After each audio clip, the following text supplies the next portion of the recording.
ìbànújẹ́ rẹ ti dópin, ìdùnnú rẹ ó ti dayọ̀, èyí tó ń pa ẹ́ lẹ́kún yẹn Ọlọ́run yóò pa ẹ́ lẹ́rìn láìpẹ́ lórí rẹ. Sinmi, à ń fẹjọ́ sùn káàkiri, à ń sunkún káàkiri ojúlé, sunkún sọ́dọ̀ Ọlọ́run ọba ọ̀kan ṣoṣo tó lè gbọ́ bùkátà rẹ, tó lè sọ ìbànújẹ́ rẹ, tó lè sọ di ayọ̀.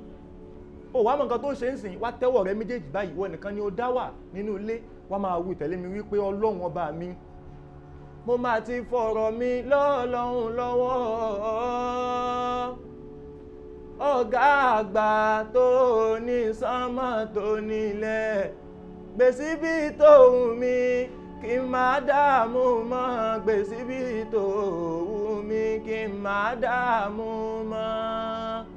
Mo máa ti fọ̀rọ̀ mi lọ́lọ́run lọ́wọ́, ọ̀gá àgbà tó ní sánmọ̀ tó nílẹ̀, gbèsè bí tòun mi kí n máa dààmú mọ́. Olúwa ló ní wá àsírú qawlakum àwíjí àrúbì yìí innahu alimun bizati sudur. Èyí tẹ́ ẹ wí jẹ́jẹ́ nì tó jẹ́ pé ẹ̀yin nìkan lẹ mọ̀ nǹkan tẹ́ ẹ sọ, àtẹ́lẹ̀ tẹ́ ẹ wí jáde táwọn èèyàn gbọ́, méjèèjì Ọlọ́run ní àwọ̀ Ọlọ́run àwa la gbọ́ síwájú kẹ́ ẹ tó sọ, síwájú kẹ́ ẹ tó rò àwa la gbọ́.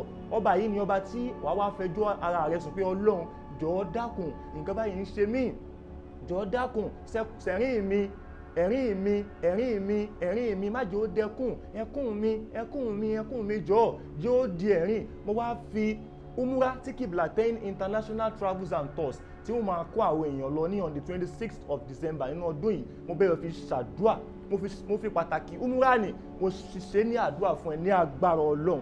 Láìpẹ́ ọjọ́ yìí wàá gba lẹ́tà oríire, Masha Allah la quwwata illa billah. Ṣe àmínà mẹ́ta kò ṣe lera wọn, àmínà àmínà àmínà ya Allah.